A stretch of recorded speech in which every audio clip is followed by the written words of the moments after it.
শেষে আমরা শুরু করেন কোনো নেতা কর্মী করে না। আমরা সিদ্ধান্ত যোগনাথের একটা বেরিবার এই আমার শেষ ইচ্ছা ছিল, যেটা করলে আমি শুধু আমার জীবনে পাবো না। এই মহান নেতার জন্য মহান আল্লাহ তাআলার দরবারে ফরিয়াদ জানাই, আল্লাহ যেন তাকে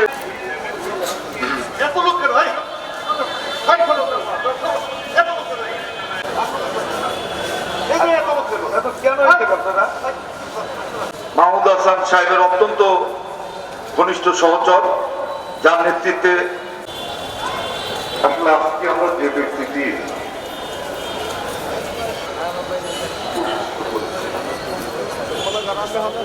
যে কারণে বাস্তবলের যখন আমি কনভেনার ছিলাম ঢাকা জেলা বাস্তবলে, ঠিক তখন আমাদের আমরা বলে যাব যে তাকে যেন অ্যাডভোকেট আমাদের ব্যবস্থা এখানে উপস্থিত আছেন কেন্দ্রীয় বিএনপির প্রচার নির্বাহী কমিটির অন্যতম সদস্য মাইনুর সাহেব সহ এখানে উপস্থিত বিএনপি সহ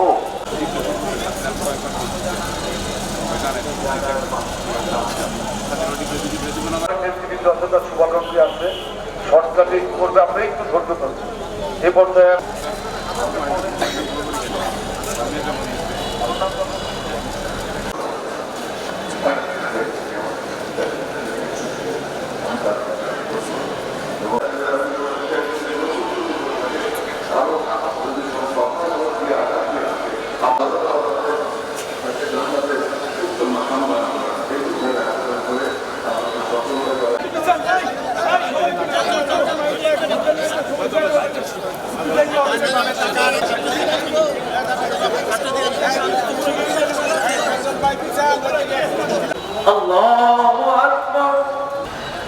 ঢাকার মেয়র হন, তখন আমি নির্বাসনে ছিলাম।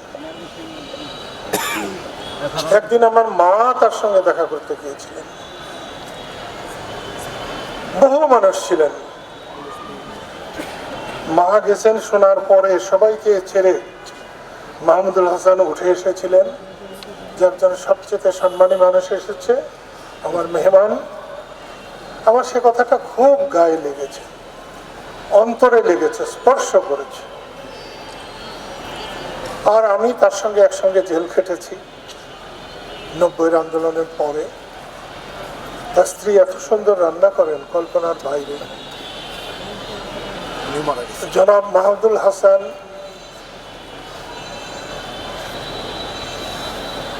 আমাদের মান্নান ভাই তাকে লেখাপড়া করিয়েছিলেন, বিয়ে দিয়েছিলেন। নানা কারণে তার প্রতি আমার একটা শ্রদ্ধা রয়েছে, ভালোবাসা রয়েছে। আমি কথা না বাড়িয়ে আপনাদের কাছে অনুরোধ করব, আজকে যারা এই জানাজায় শরীক হয়েছেন তারাই শুধু যদি হাত তুলে একবার বলেন, হে আল্লাহ, আপনার এই বান্দাকে আপনি মাফ করুন, ভেস্তের সর্বোচ্চ স্থান দিন এবং তার পরিবার পরিজনকে এই শোক সইবার শক্তি দিন, আমিন। আজকে যার জানাজায় আমরা উপস্থিত হয়েছি, উনি এই টাঙ্গাইলের উন্নয়নের রূপকার ছিলেন। সাবেক মন্ত্রী, সাবেক এমপি, সাবেক ঢাকার অবিভক্ত মেয়র হিসাবে দায়িত্ব পালন করেছেন। ঢাকার উন্নয়নে উনি অনেক অবদান রেখেছেন। টাঙ্গাইলের মানুষ হিসাবে সকল সময় উনি টাঙ্গাইলের মানুষের পক্ষে কাজ করেছেন। উনি যখন আমাদের দলে যোগ দেন, আমার ভাই সাবেক উপমন্ত্রী আব্দুল সালাম পিন্টু তখন সাধারণ সম্পাদকের দায়িত্ব পালন করেন জেলার। তার থেকে এই টাঙ্গাইল আমরা প্রথম নিয়ে আসি। এই টাঙ্গাইলের উনি বিএনপিতে উনি যোগদান করেন। ওনার সাথে অনেক স্মৃতি রয়েছে আমাদের। আমরা টাঙ্গাইলবাসী আজকে সকলেই ওনার জন্য মর্মাহত এবং শোকের ছায়া নেমেছে আজকে এই টাঙ্গাইলে। গতকাল আমাদের প্রিয় নেত্রী, দেশ নেত্রী বেগম খালেদা জিয়ার জানাজা শেষ করেই আমরা শুনলাম আমাদের প্রিয় নেতা মেজর জেনারেল মাহমুদুল হাসান ইন্তেকাল করেছেন। আল্লাহ তাকে বেহেশত নসিব করেন। আজকের এই জানাজায় অসংখ্য মানুষ উপস্থিত হয়ে সাক্ষ্য দিচ্ছে মাহমুদুল হাসান একজন কিরকম লোক ছিলেন, কিরকম লোক ছিলেন, কিরকম লোক ছিলেন।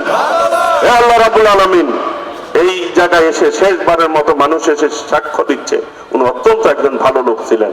ওনার সমস্ত গুনাহখাতা মাফ করে দিয়ে আল্লাহ আপনি তাকে বেহেশতের সর্বোচ্চ মুকাম জান্নাতুল ফেরদৌস দান করবেন। আমিন। ওনার রাজনৈতিক দলের একজন কর্মী হিসাবে ওনার যে স্বপ্ন ছিল, সেই ইচ্ছা ছিল মাহমুদনগরের ব্রিজ এবং যমুনার পাশে বেড়িবাঁধ। আল্লাহ রাব্বুল আলামিন যদি আমাকে তৌফিক দেন জনগণের ভোটে, অবশ্যই আমার প্রথম নৈতিক দায়িত্ব হবে এই কাজগুলি করা। আমার অত্যন্ত সম্মানীয় সহকর্মী ছিলেন, যার সাথে আমার অনেক স্মৃতি তার সাথে। আমি এই সংক্ষিপ্ত এই মরহুমের লাশকে সামনে রেখে এই আলোচনায় যাব না, শুধু বলবো যে মেজর জেনারেল মাহমুদুল হাসানকে রব্বুল আলামিন জান্নাতুল ফেরদাউস দান করুন।